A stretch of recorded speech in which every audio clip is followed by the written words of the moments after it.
Olá, meus amados irmãos em Cristo Jesus. A paz do Senhor para vocês. Eu quero falar hoje sobre demonologia. Continuar o meu estudo aqui sobre demonologia, né? Eu quero dizer para vocês uma coisa. Jesus Cristo, ele tem um nome que se chama Estrela da Manhã. Em Apocalipse, capítulo 22, versículo 16. Eu vou ler aqui para vocês, tá? Ó, peguei a palavra do Senhor, a nossa espada, né? Que diz que a palavra do Senhor é a espada do Espírito Santo em Efésios, né? No capítulo 6. Aqui, ó, se você pegar Apocalipse, capítulo 22, é o último capítulo de Apocalipse, versículo 16, diz assim: Eu, Jesus, enviei o meu anjo para vos testificar estas coisas nas igrejas. Eu sou a raiz e a geração de Davi, a resplandecente estrela da manhã. Amém? Pessoal, prestando bem atenção nisso, estrela da manhã. Estrela da manhã, na Vulgata Latina, significa Lúcifer. Então, Jesus Cristo é Lúcifer. Então, aqui eu quero falar sobre isso. O que a Bíblia diz quem é Lúcifer? Então, na verdade, aqueles textos de Isaías, Ezequiel, novamente, eu falando biblicamente sobre isso, tá? Sobre os demônios. Eu sei que existem, assim, muitos demônios, vários tipos de demônios, entendeu? Há vários demônios, tá? E esses demônios, eles agem no mundo, porque o mundo jaz no maligno, tá?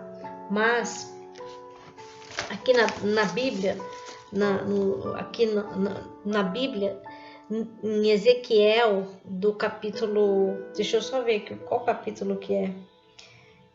Ezequiel, aqui ó, Ezequiel, peraí, deixa eu só ver aqui, só um minutinho, meus amados.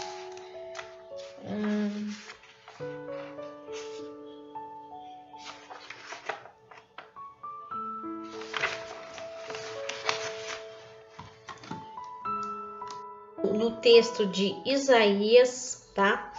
Capítulo 14, do versículo 12 ao 14, tá? Então, quando você lê este trecho de Isaías, do capítulo 14, e a pessoa não tem muito conhecimento bíblico, eu não estou dizendo que eu tenho, mas quando eu vou pegar um assunto, eu procuro pegar ele e ler ele todinho, né, para poder ver se aquilo, né, se não tem alguma coisa ali que não condiz com o texto, tá? E então, às vezes, por exemplo, é que nem a gente quando, sabe, telefone sem fio, um fala uma coisa, fala pro outro, de repente o outro escuta meio errado, ou tá com o ouvido sujo. Aí, a hora que chega lá no final, não é aquilo que a primeira pessoa falou, tá? Então, é isso que eu tô querendo dizer. Então, por isso que eu procuro estudar bem sobre esses textos na palavra do Senhor, tá? Eu sou convertida já fazem mais de 20 anos, foi em 1996 que eu me converti, né? 21 anos vai dar mais ou menos, né? Por aí, né? Então, e eu já li a Bíblia toda, tá? Ficaram faltando uns livrinhos do Velho Testamento, né? Aqueles nomes difíceis, tipo Obadias. assim, que eu não li inteiro, mas eu já li a Bíblia várias vezes e já li o muito Velho Testamento e o Novo Testamento, tá? Então aqui, em Isaías 14, do versículo 12 ao 14, se você lê, dá a impressão que está falando realmente que Satanás era um anjo, fala assim, rei da Babilônia, brilhante estrela da manhã. Jesus é a estrela da manhã. Você caiu lá do céu, você que dominava as nações, foi derrubado no chão. Antigamente você pensava assim: subirei até o céu e me sentarei no meu trono acima das estrelas de Deus. Reinarei lá longe no norte, no monte onde os deuses se reúnem. Subirei acima das nuvens mais altas e serei como o Deus Altíssimo. Tem uma coisa também: a maioria dos reis desta época do Velho Testamento, eles se empoderavam tanto, iam se empoderando tanto, porque ele era rei, e toda a majestade era dada a ele, todo louvor era dado a ele, que aquilo subia. É que assim, nem como quando um novo cantor começa a subir nas paradas, e aí ele se ensoberbece, então a soberba fica muito grande. E muitas vezes eles são comparados com deuses, tá? Como deuses. Então, aqui está falando assim. Então, o profeta Isaías, ele tinha a missão, se você pegar os trechos antigos, os outros trechos, não, a Bíblia, na parte de Isaías, em vários capítulos, Deus está pedindo para Isaías falar com esses reis, que se eles continuassem dessa forma, se achando deuses, eles seriam realmente... Deus ia tirar eles do trono, ia destruir. Nesse caso aqui, Deus fez isso. O rei da Babilônia era o rei da Babilônia. O rei da Babilônia era Nabucodonosor, tá? Eu acho que vocês lembram disso em história, né? Depois, Nabucodonosor, realmente ele perdeu tudo. Mas como ele se arrependeu e teve uma experiência com Deus, ele voltou a ser rei e a servir a Deus, e ainda fez com que o povo adorasse a Deus, o nosso Senhor Yahvé, Jeová. E no trecho de Ezequiel aqui, Ezequiel 28, do versículo 13 ao 17, ele é ainda mais assim alegórico, né? Ali o profeta Ezequiel, sabe, fez uma ironia grande ao falar isto, e confunde muito, entendeu? Dá a impressão que eles estão profetizando para aquele rei, o rei de Tiro. Eu não consegui achar o nome dele no livro de Ezequiel aqui, mas ele é o rei de Tiro. Tiro é uma cidade, né? A beleza e sabedoria de Lúcifer, todas as coisas boas criadas nele por Deus, o levaram ao orgulho. Claro, seu orgulho o levou à rebelião, mas ele jamais perdeu qualquer de seus poderes ou habilidades. Isso é verdade, ele tem esses poderes.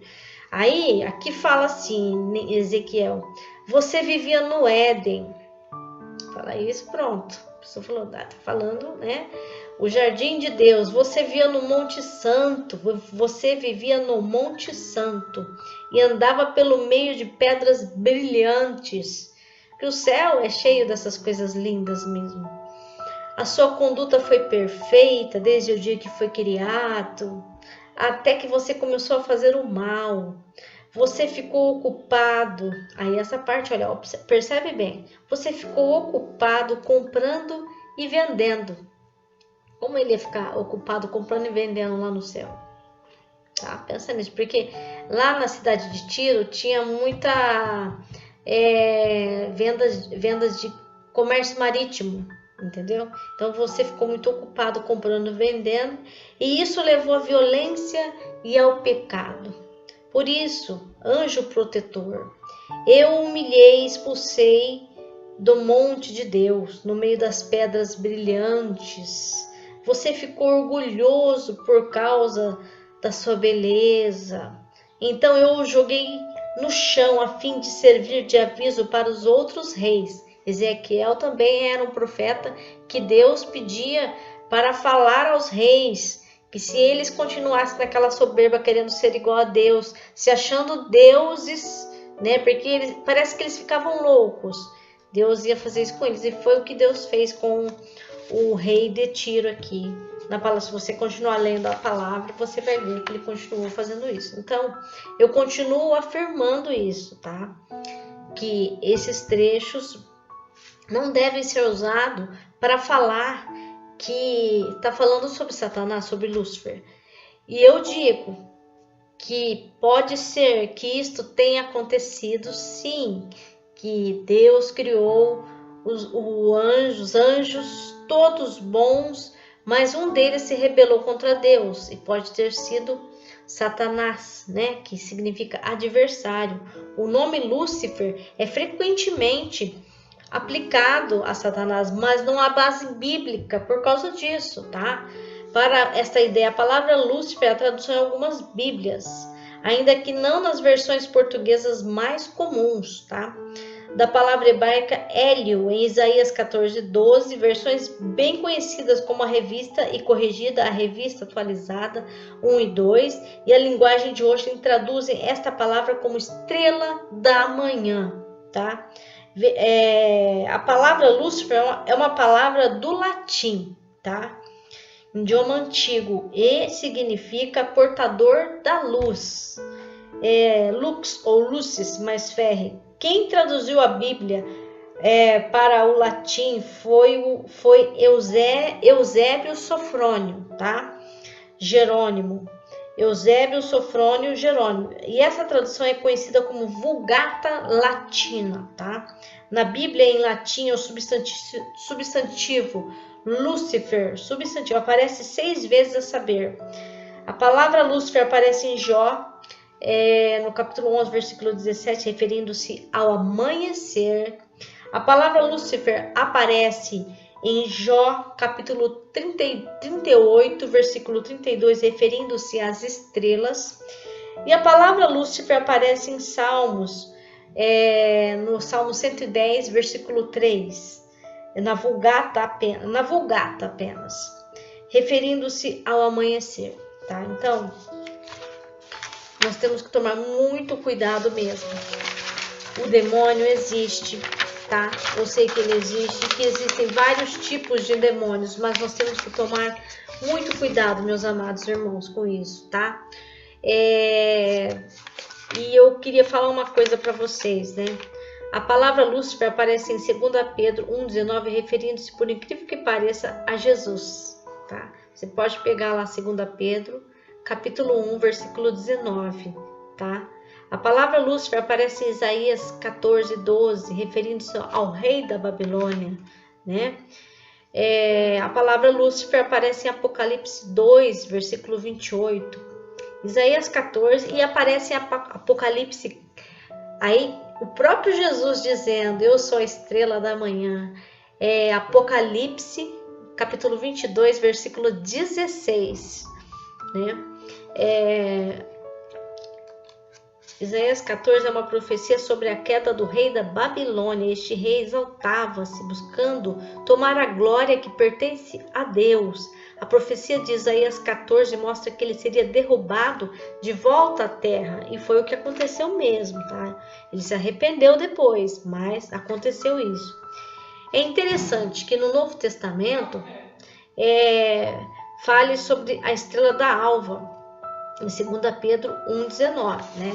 Vamos dar uma olhadinha em 2 Pedro 1,19? Né? Porque já está falando aqui 2 vezes, né? Então vamos ver aqui. Olha o livro de Obadias que eu falei para vocês aqui, ó. Obadias. Existe esse livro no Novo Testamento, tá? Naum. São livros assim que às vezes a pessoa, a hora que o pastor fala, vamos abrir a Bíblia em Naum. Você fica lá, procura, vai lá no índice, aí você acha. Porque tem uns livros que é dessa forma, tá? 1 Pedro, como eu estava dizendo, 1 Pedro, 2 Pedro 1,19, não é primeira não, é 2 Pedro, é o Pedrão mesmo, é o Pedro, discípulo de Jesus.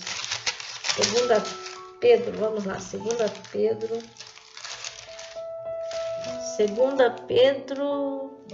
capítulo 1, versículo 19, aqui, ó. E temos muito firme a palavra dos profetas, a qual bem fazeis em estar atentos, como a uma luz que alumia em lugar escuro até que o dia esclareça e a estrela da alva apareça em vossos corações. A estrela da alva em latim é Lúcifer. Então aqui o Pedro está chamando Jesus de Lúcifer. Então, vocês têm que observar que nós temos que tomar cuidado com isso, tá? Então, Satanás nunca foi Lúcifer, ele nunca foi a estrela da alma. O mal é algo que só caracteriza, graças primeiramente à existência do bem. Porém, ao caracterizar-se, o mal acaba por caracterizar o bem. Ou seja, se tem o bem, tem o mal, tá? É isso que eu estou querendo dizer aqui. O bem e o mal são forças que se anulariam caso existisse apenas uma, tá? Por exemplo, a saúde é algo bom. A saúde não é bom? Não é bom ter saúde? Mas se você ficar doente, aí você vai querer ter saúde, né? Então, a gente às vezes não dá valor na hora que a gente está bem, mas quando a gente fica mal, a gente quer ficar bem, né? Então, quando temos saúde, não damos importância ao tipo de bebida ou comida que consumimos, né? O importante é que sejam agradáveis ao nosso paladar. No entanto, quando adoecemos é que percebemos que a saúde é algo bom, tá? Ou seja, por intermédio do mal, descobrir que o bem é bom, tá? Essa relação é diretamente proporcional, ou seja, quanto maior for o mal, mais certeza teremos de que o bem é bom, tá? No exemplo em questão, quanto maior for a enfermidade, mais certeza terá o enfermo de que a saúde é algo bom. Logo, o mal da doença caracteriza a benignidade da saúde, né? Muito bom ter saúde, glória a Deus. Mas não existe doença sem que haja primeiramente a saúde, né? Portanto, o mal caracteriza o bem, mas sua existência depende da prévia existência do bem. Portanto, eu falei errado, desculpa. Portanto, o mal caracteriza o bem, né? Mas sua existência depende da prévia existência do bem. Muitos ou todos condenam Adão e Eva, né, por terem comido o fruto da árvore do conhecimento entre o bem e o mal. Para nós é muito fácil dizer que o que eles fizeram não foi correto, né? A gente não estava lá na hora, né? Mas só sabemos disso porque somos conhecedores do pecado. E certamente que Adão e Eva não sabiam que a vida eterna era algo bom até conhecerem a morte, né? Não que eles morreram, ou seja, eles foram feitos para viverem eternamente. As células de Adão e Eva era imortal, era um corpo divino, imortal, não era para eles morrer. Deus não fez eles para morrer, mas a partir do momento que eles pecaram contra Deus, que eles desobedeceram ao Senhor, porque Deus disse, de todas as árvores do jardim podeis comer, mas da árvore do bem e do mal eu ordeno a vocês que não comam. Deus deu a ordem para eles não comerem, e eles desobedeceram e foram lá e comeu. Então eles comeram do fruto da árvore do bem e do mal, tá? Foi isso que aconteceu. Depois disso, passaram a dar valor ao fruto de uma árvore que sempre estava à disposição deles. Tinha de tudo no jardim, no paraíso ali. Mas lhes parecia tão normal quanto as outras, por isso não lhes dava importância, a árvore da vida. Mas agora não eram mais dignos de chegarem a ela, por isso Deus colocou querubins para guardarem-na, tá? Colocou anjos para guardar a árvore da vida, tá? Porque eles experimentaram a outra árvore, a árvore do bem e do mal. Então Deus colocou anjos, querubins, para guardar a árvore da vida, né? Porque a partir do momento que eles pecaram, as células deles se tornaram normais, como as nossas, que um dia vamos morrer, tá? Não é que eles morreram na hora, eles viveram muito, tiveram filhos, mas um dia eles morreram, tá? É isso que era a morte, né? Que Deus disse para eles. E Satanás, ele distorceu isso, deu a entender que eles morreriam, né? Então disse o Senhor Deus, eis que o homem se tornou como um de nós, né? Do bem e do mal, né? Conhecedor do bem e do mal. Assim, não estenda a mão e tome também a árvore da vida e coma e viva eternamente. O Senhor Deus, por isso, o lançou fora do jardim do Éden. Deus expulsou Adão e Eva do paraíso, a fim de lavrar a terra de que fora tomado. Expulso o homem, colocou querubins, ao oriente do jardim do Éden para guardar o caminho da árvore da vida. Porque como eles sabiam que eles iam morrer, eles poderiam ir lá e querer comer os frutos da árvore da vida para não morrer mais, já que eles, de certa forma, desobedeceram a Deus, traíram a Deus, Então, portanto, a vida eterna só se caracterizou como algo bom graças ao conhecimento sobre a morte, que naquele momento caracterizava-se como má, tá? Uma questão que pode ser levantada nessa situação. Qual o motivo da existência da árvore do conhecimento sobre o bem e o mal no paraíso, se ela viria a trazer tantos malefícios? Vocês já fizeram essa pergunta? Qual o motivo da existência da árvore do conhecimento sobre o bem e o mal no paraíso, se ela viria a trazer tantos malefícios? E Deus é o Criador do universo, o Criador dos céus e da terra. Eu acredito, e agora que se trata de uma reflexão meramente individual. Eu também, tá? Aqui o autor está falando isso, eu também penso isso. Portanto, passível de discussão, tá? Que a existência da árvore do conhecimento tem o objetivo de caracterizar a benignidade de Deus, ou seja, primeiro existiu o bem, mas foi necessária a introdução do mal para que o bem pudesse ser caracterizado, tá?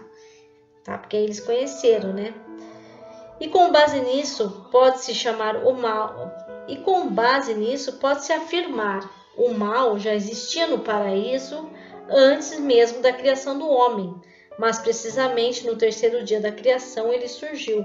Logo, é verdade afirmar que Adão e Eva foram os primeiros homens a pecar, mas não que eles foram os responsáveis pela introdução do mal no paraíso, pois o mal já existia antes mesmo deles terem comido o fruto proibido. Ora, Satanás estava na serpente, logo o mal já existia. E tanto isso é verdade que Deus criou a primeira lei de toda a árvore do jardim, comerás livremente, tá? Mas da árvore do conhecimento do bem e do mal não comerás. Gênesis capítulo 2, do versículo 16 ao 17. Se havia lei, era porque já havia o mal, transgressão. Porque a lei só tem quando há transgressões, tá? Isso é fato. Pois onde não há lei, também não há transgressão, tá? Romanos 4,15 diz assim: pela lei veio o pleno conhecimento do pecado, tá? Então a gente tem aqui, sabe-se, portanto, que o mal já existia no paraíso, como eu estava dizendo para vocês, E o conhecimento sobre a origem do seu maior representante, Satanás, diabo, tá? Como surgiu o mal? Desta forma, entendeu? Então Deus, ele criou o mal e o bem, entendeu? A gente acha que Deus criou só o bem, mas Deus criou o mal e o bem. Se você analisar mais adiante, vamos correr um aprofundado estudo bíblico à procura de evidências que possam fundamentar, tá? Toda essa história de um dia Satanás ter sido Lúcifer, um anjo que queria ser mais poderoso que Deus e que iniciou uma peleja no céu, no qual foi derrotado e lançado à terra e nos tenta até hoje, tá? Após este estudo, descobriremos que tudo isso não passa de uma lenda causada por uma interpretação equivocada dos leitores e estudiosos da Bíblia. Então aqui, por que eu vou dizer isso agora? Então, meus amados irmãos, para terminar aqui o meu estudo, que eu estou fazendo em partes, e creio que logo eu termino, porque isso é muito claro, esse contexto da Bíblia, e nessas conjecturas, nós temos que analisar e conhecer bem a Bíblia. Aqui em Isaías capítulo 45, versículo 5 ao 7, diz o seguinte: Eu sou o Senhor e não há outro. Para que se saiba até ao nascer do sol e até o poente que além de mim não há outro. Eu sou o Senhor e não há outro. Eu formo a luz e crio as trevas, tá? Faço a paz e crio o mal. Eu, o Senhor, faço todas estas coisas, tá? Isaías, capítulo 45, do versículo 5 ao 7. Então, aqui está falando disso, tá? Eu acredito, entretanto, que a origem de Satanás tenha ocorrido no terceiro dia da criação, ou seja, no dia da criação da árvore do conhecimento do bem e do mal, tá? Pois é neste momento que o mal é criado e acredito também ser seu maior representante, pois acho pouco provável ter havido o mal sem que houvesse Satanás, tá? Uma vez que ele é o mal propriamente dito, ele é a criação e não o criador, ou seja, ele é o mal e não o criador do mal, tá? Então, verdadeiramente, só existe um criador de todas as coisas, e ele é Deus. Foi ele quem criou o bem e foi ele também quem criou o mal e as trevas. Deus criou Satanás do jeito que ele é e sempre foi, sem essa fantasia de anjo do bem. Pelo menos é o que a gente percebe pelos trechos da palavra do Senhor, tá?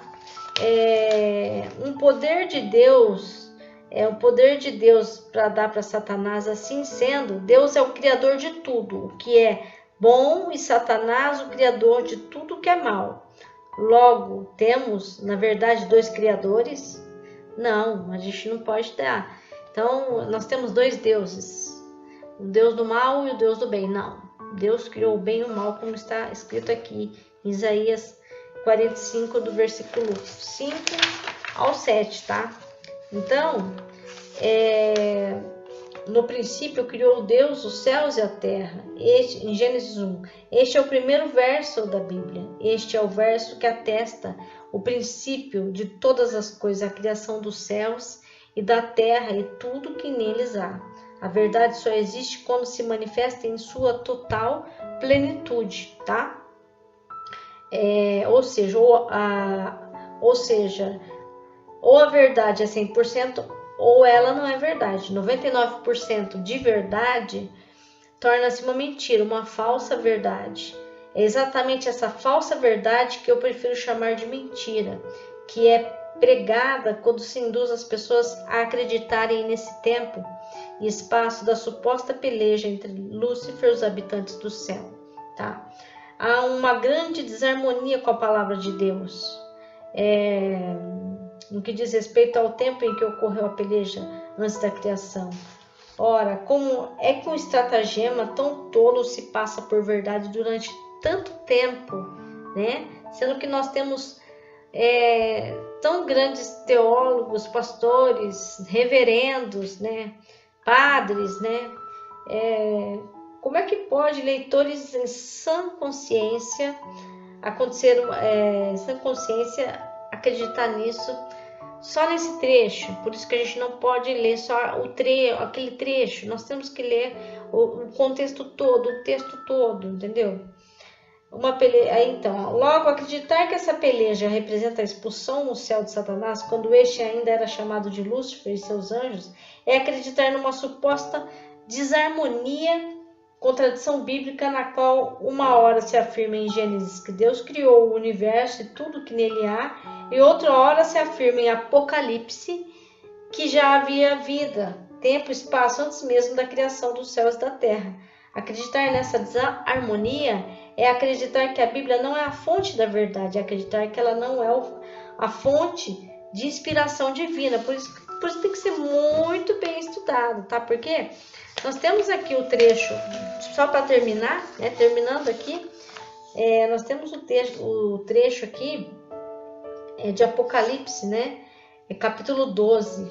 Aí sim, Apocalipse capítulo 12 diz o seguinte, e versos 7 ao 9. Houve peleja no céu.